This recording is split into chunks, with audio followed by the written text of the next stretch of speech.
حبايب قلبي بقى النهارده هنعمل الزبادي الخطير ده، الزبادي البلدي. طبعا عملنا مع بعض زبادي الفراولة.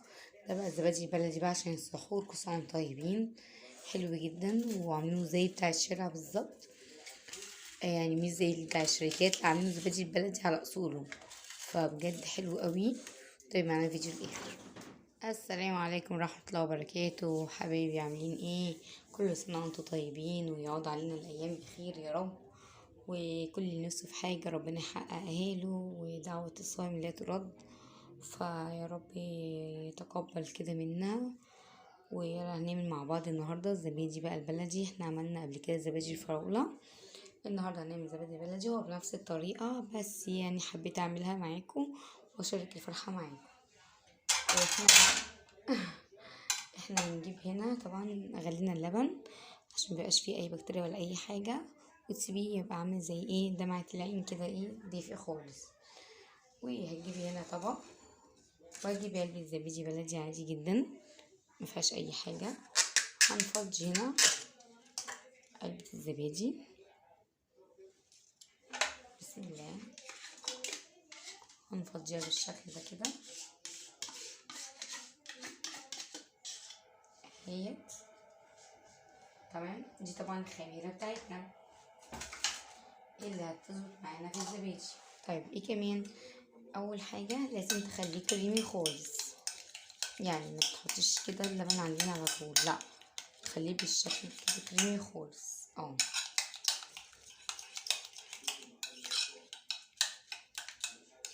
نفتته خالص كده لازم. اثناء بقى واحنا بنعمل كده احنا هنشغل الفرن تسخن وهنطفيها طبعا لما نيجي نحط فيها الزبادي.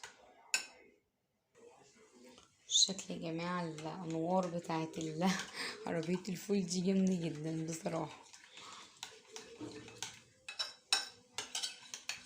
احنا زودنا خلاص الزبادي اهو. تحطي كده عليه بقى ايه حبة لبن بالشكل ده يتقلب.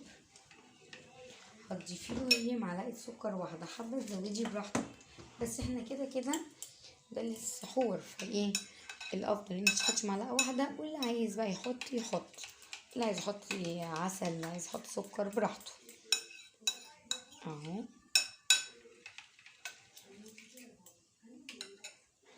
بس هنضيف بقى السكر، هي ايه معلقة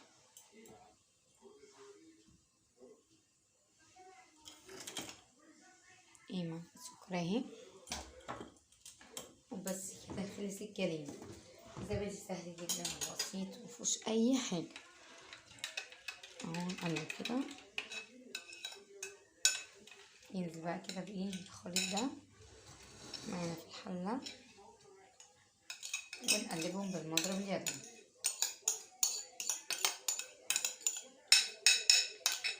وشوفوا كده، نشوف اي حاجة ابعتولي وقولولي اخباركم ايه والدنيا معاكم عاملة ايه. تمام، ربنا يصلح حالكم يا رب ويصلح حال المسلمين والأمة العربية كلها،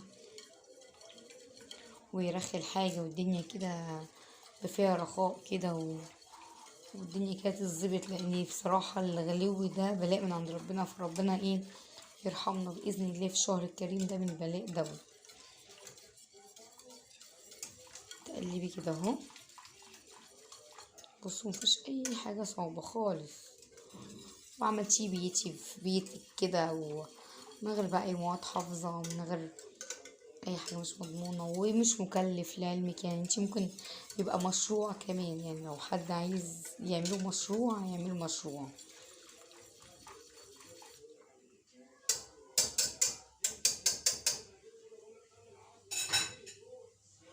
ننزل بقى كده ايه، هنعبي كده الكوبايات بتاعتنا. شوف هيعمل معانا كام كوباية، يبقى بس كبشة.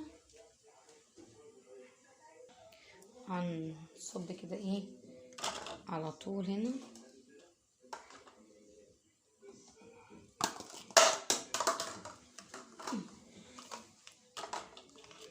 نصب كده كوبايتين ونشوف هو هيعمل معانا كام كوباية.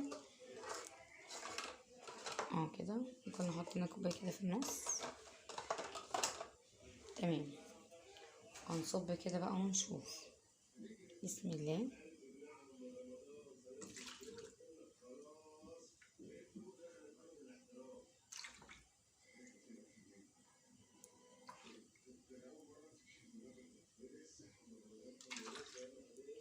ونتابع كده بقى. نتابع مسلسلات، بس طبعا قبل ما نتابع لازم نذكر ربنا، وده شهر القرآن وشهر الصيام، ولازم نستغفر ربنا كتير، وكل واحد نفسه في اي حاجة يدعي بيها ربنا وهو ساجد وهو في اي وقت، ووقت الفطار طبعا. وبعد كده بقى نقعد نتسلى شوية برضو، مفيهاش مانع.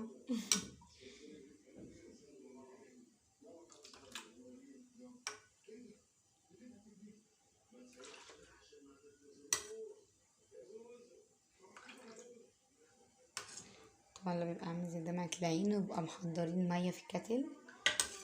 تمام. محضرين مية عشان هنحطها بنفس الطريقة اللي عملناها في الفيديو بتاع الفراولة، الزبادي الفراولة.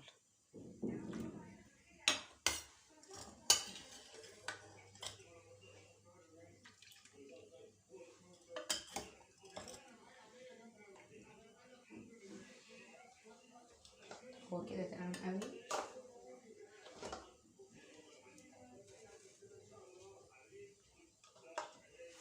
تكفي معانا واحدة كمان. هو كده ظبط معانا اهوت 6 كوبايات. تمام. لو احنا حابين نملاها على اخرها ونخليها 5 مفيش مشكلة، وطبعا براحتك الكوبايات اللي انت تقدري عليها. كوبايات من عندك ازاز زي ما عملنا كده في الزبادي فراولة، كوبايات بلاستيك زي كده لو حد يعمل مشروع زي ما تحبي. طيب احنا هنا هنغطيهم بقى، نغطي كده اهو الكوبايات اهو بالشكل ده.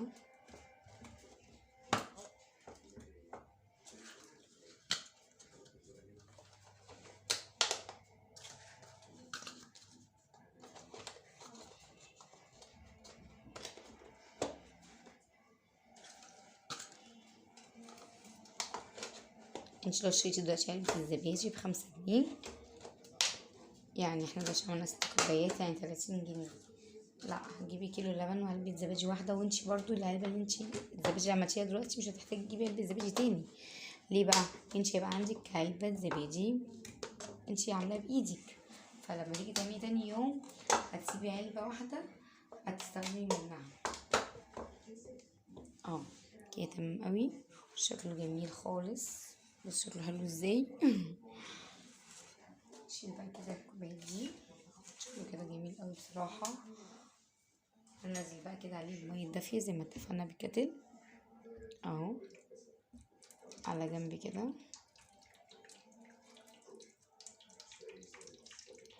نغطي نصه ونروح غطينا بفوطة وحطينا في الفرن 4 ساعات. 4 ساعات يا جماعة، الفرن مطفية بس هي سخنت قبلها. لازم تغطي نصه كده بالشكل ده. تمام. نغطيها بقى فوطة ونحطها في الفرن ونرجع لكم تاني بقى وهو ماسك نفسه. حبايب قلبي بقى هنا اتعمل خلاص الزبادي، اتحط خلاص في التلاجة. لازم تسيبي 4 ساعات الزبادي البلدي غير الزبادي الفراولة. تمام. بصوا اللهم بارك، احنا عاملينه زي بتاع الشارع بالظبط يعني. بصوا ما شاء الله. بصوا نفتح كده يبقى كوباية. بص عامل طبقة الوش اللي هي بتاعت الشارع، مش عارفة باينة معاكم ولا لأ. تمام. ندوق بقى كده يلا معلقة حاجة كده تحفة.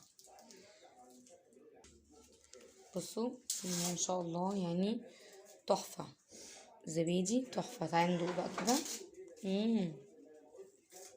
واو، جميل جدا زي الزبادي البلدي بالظبط اللي بنجيبه.